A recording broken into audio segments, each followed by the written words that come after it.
Hello everyone, welcome back to our channel Pharmaspirant, a series of lectures of anatomy and physiology subject. तो anatomy and physiology का आज ये fourth lectures है। Third lecture already हो चुकी है। जो यूनिट 1 आपका बी फार्मेसी फर्स्ट सेमेस्टर का है उसका ऑलरेडी 3 लेक्चर्स हो चुके हैं। ये फोर्थ लेक्चर है जिसका नाम है होम्योस्टैटिस। ये होम्योस्टैटिस हमें कहाँ पर डिस्कस करना है, तो यूनिट नंबर 1 जिसका नाम है इंट्रोडक्शन टू ह्यूमन बॉडी। तो ह्यूमन बॉडी में हम लोगों ने डिफरेंट टाइप्स ऑफ डिफरेंट जो टॉपिक्स थे, जैसे एनाटॉमी का डेफिनेशंस, फिजियोलॉजी का डेफिनेशंस, उनके स्कोप हो गया, स्ट्रक्चरल ऑर्गेनाइजेशन, बॉडी सिस्टम्स जो हो गए, बेसिक लाइफ प्रोसेस हो गए, ये सारे कॉन्सेप्ट हम लोग कंप्लीट कर लिए। आज हम लोग आते हैं होम्योस्टैटिस।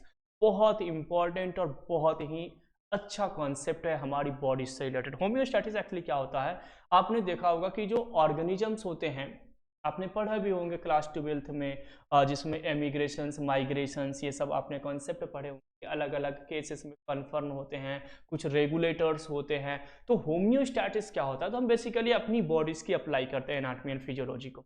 तो ह्यूमंस में क्या होती है, एक प्रॉपर्टीज होती है कि despite changes in external environment, यानी कि एक्सटर्नल इन्वायरमेंट में बहुत ही ज़्यादा चेंजेस हो जाए, इसके बावजूद हमारी बॉडीज़ का जो इंटरनल टेम्परेचर्स हैं, इंटरनल जो कंडीशंस हैं, वो क्या होते हैं, कांस्टेंट होते हैं। यानी मान के चलो बाहर बहुत ही ज़्यादा, जैसे मान लो मैं कश्मीर चला गया, जो अपना भारत का स्वर्ग है, इवन पृथ्वी का जो स्वर्ग, तो कश्मीर में गया तो वहां पर टेम्परेचर बहुत कम है, लेकिन क्या वहां पर हमारी बॉडीज की टेम्परेचर कम हो जाएगी? नहीं, हमारी बॉडीज की टेम्परेचर 37 डिग्री सेल्सियस ही रहेगी। अगर मैं मान के चलो साउथ रीजन में, या तो मैं अभी भोपाल की बात करूं, तो भोपाल में अभी बहुत ज़्यादा गर्मी है, 46 के 45 के अराउंड यहाँ पर टेम्परेचर है, तो क्या बॉडीज का टेम्परेचर भी 45 47 होगा? नहीं, इंटरनल बॉडी का टेम्परेचर 37 डिग्री सेल्सियस ही होगी। यानी हमारी बॉडीज का जो टेम्परेचर है वो कांस्टेंट रहता है despite changes in external environment. यानी बाहर चाहे कितना भी चेंजेस हो जाए, हमारी बॉडीज के अंदर का टेम्परेचर कांस्टेंट रहता है। ये जो कांस्टेंट वाली बात है ना बेटा, कि हमारी बॉडीज के अंदर टेम्परेचर कांस्टेंट क्यों है, ये कांस्टेंट जो होती है वो एक प्रोसेस के थ्रू होती है। उसी प्रोसेस को हम लोग क्या कहते हैं, होम्योस्टैटिस। तो होम्योस्टैसिस आई होप आपको क्लियर हो गया होगा। होम्योस्टैटिस क्या होता है, तो होम्योस्टैटिस मीन्स होता है कि बाहर चाहे जितने भी चेंजेस हों, हमारी बॉडीज के अंदर में जो हमारी बॉडीज का टेम्परेचर है वो कांस्टेंट रहेगा। वही हमारा क्या है स्टूडेंट, होम्योस्टैटिस है। क्लियर? तो होम्योस्टैटिस में सबसे पहले हम क्या डिस्कस करने वाले हैं, डेफिनेशंस।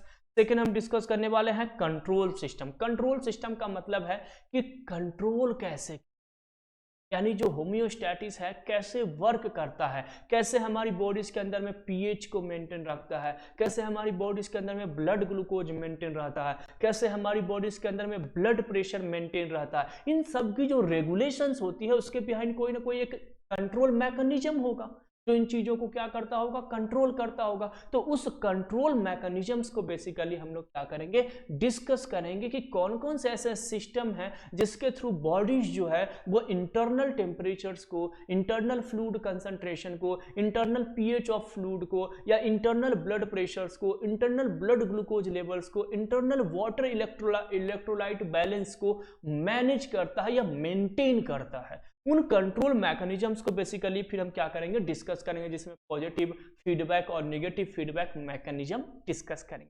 एंड लास्ट में पढ़ेंगे होम्योस्टैटिक इम्बैलेंस। इम्बैलेंस करने का मतलब कुछ केसेस में होम्योस्टैटिक इम्बैलेंस हो जाता है जी। इम्बैलेंस का मतलब है कि वो जो है होम्योस्टैटिस जो है वो डिस्टर्ब हो जाता है, यानी टेम्परेचर 37 रहना चाहिए लेकिन 37 से बढ़ जाता है, इंक्रीज हो जाता है या तो डिक्रीज हो जाता है। ये कब होता है, जब एक्सेसिव होती है, यानी बहुत ही सडन मौसम के अंदर बहुत ज़्यादा चेंजेस हो जाना, उस केस में होम्योस्टैटिस क्या हो जाती है, डिस्टर्ब हो जाती है। तो हमारी बॉडी कुछ सम एलर्जिक रिएक्शन, जैसा कि मान कर चलो एकाएक कोल्ड हो गया, यानी कि टेम्परेचर लो हो गया, तो उस केस में कॉमन कोल्ड हो जाता है। यानी बॉडी अलग सिस्टम्स के थ्रू उसको क्या करती है, फिर मेंटेन करती है। तो उसी को बोलते हैं होम्योस्टैटिस इम्बैलेंस। यानी कुछ डिसऑर्डर यहाँ पर हमें देखने को मिल सकते हैं, some basic disorder allergic type का, या तो क्रोनिक डिसऑर्डर में डायबिटीज वगैरह भी देखने को मिल सकते हैं अगर इम्बैलेंस हो गया तो, या हाई ब्लड प्रेशर भी इसमें आ जाएगा अगर इम्बैलेंस हो गया तो इन सारे कॉन्सेप्ट को बेसिकली हम होम्योस्टैटिस में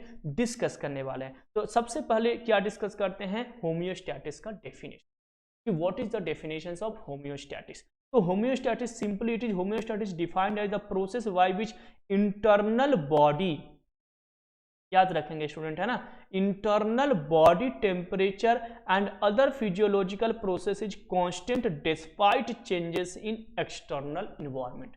यानी ये वो प्रोसेस है जिसमें इंटरनल बॉडी का जो टेम्परेचर्स है या अदर फिजियोलॉजिकल प्रोसेसेस हैं, जिससे ब्लड ग्लूकोज मेंटेन करना, ब्लड प्रेशर मेंटेन करना, वाटर इलेक्ट्रोलाइट का बैलेंस करना, इन प्रोसेस जो है वो क्या रहता है, कांस्टेंट रहता है या मेंटेन रहता है डिस्पाइट, यानी कि इसके बावजूद कि बाहर का एटमॉस्फेरिक कंडीशंस क्या है, बाहर का इन्वायरमेंटल फैक्टर्स क्या है, इसके बावजूद बॉडीज के अंदर का सारी चीजें कांस्टेंट रहती है। इस प्रोसेस को ही हम लोग क्या कहते हैं, होम्योस्टैसिस। तो होम्योस्टैटिस का सिंपल मीनिंग आई होप आपको समझ में आ गया होगा कि homeostasis defined as a process by which internal body temperatures and other physiological processes constant despite changes in external environment. External environment में क्या है नहीं है, इसके बावजूद हमारी बॉडीज के अंदर का सारा कंडीशन जो है वो नॉर्मल रहता है, मेंटेन रहता है। इसी प्रोसेस को जो बॉडीज जिन प्रोसेस से इन चीजों को मेंटेन करती है या रेगुलेट करती है, इसी को हम लोग क्या कहते हैं स्टूडेंट, होम्योस्टैटिस करते हैं। तो नेक्स्ट आता है कि होम्योस्टैटिस एक्चुअली मेंटेन किस किस चीज को करता है। तो देखिए ये मेंटेन करता है टेम्परेचर, बॉडी के टेम्परेचर को बैलेंस करता है, यानी 37 डिग्री सेल्सियस बना के रखता है।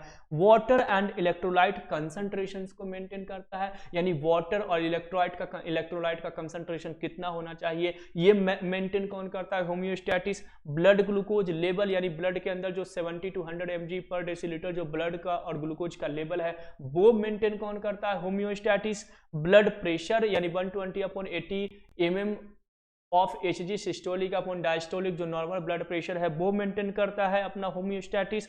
पीएच ऑफ बॉडी फ्लूइड, यानी कि ब्लड का पीएच क्या होना चाहिए, इंटेस्टाइन में पीएच क्या होना चाहिए, आईज का पीएच क्या होना चाहिए, अलग अलग एरियाज में क्या क्या पीएच होना चाहिए, वो भी कौन मेंटेन करता है स्टूडेंट, हमारा homeostasis. Blood and tissues oxygen and CO2 level, यानी कि टिश्यूज के अंदर, सेल के अंदर कितना ऑक्सीजन होना चाहिए, कितना कार्बन डाइऑक्साइड होना चाहिए, ये भी कौन मेंटेन करता है, आपका होम्योस्टैटिस।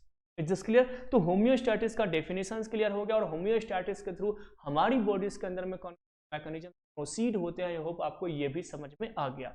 तो नेक्स्ट कॉन्सेप्ट में हम लोग कंट्रोल मैकेनिज्म्स को डिस्कस करेंगे कि ये होम्योस्टैटिस कैसे हमारी बॉडीज के अंदर में चीजों को क्या करती है, कंट्रोल करती है। आई होप आपको ये चीजें समझ में आ गई। कोई डाउट अगर आपको लगता है स्टूडेंट, तो आप हमारे नंबर पे 9039301429 इस नंबर पे आप हमसे व्हाट्सएप पे आप अपने डाउट्स को पूछ सकते हैं। इवन आप अगर कमेंट्स में भी आप अपने चैनल पे, हमारे जो आप यूट्यूब पे चैनल पे कमेंट्स में भी अगर आपको कोई डाउट्स है तो वो डाउट्स पूछ सकते हैं, वहां पर कमेंट कर सकते हैं और वो डाउट्स को मैं क्लियर कर दूंगा।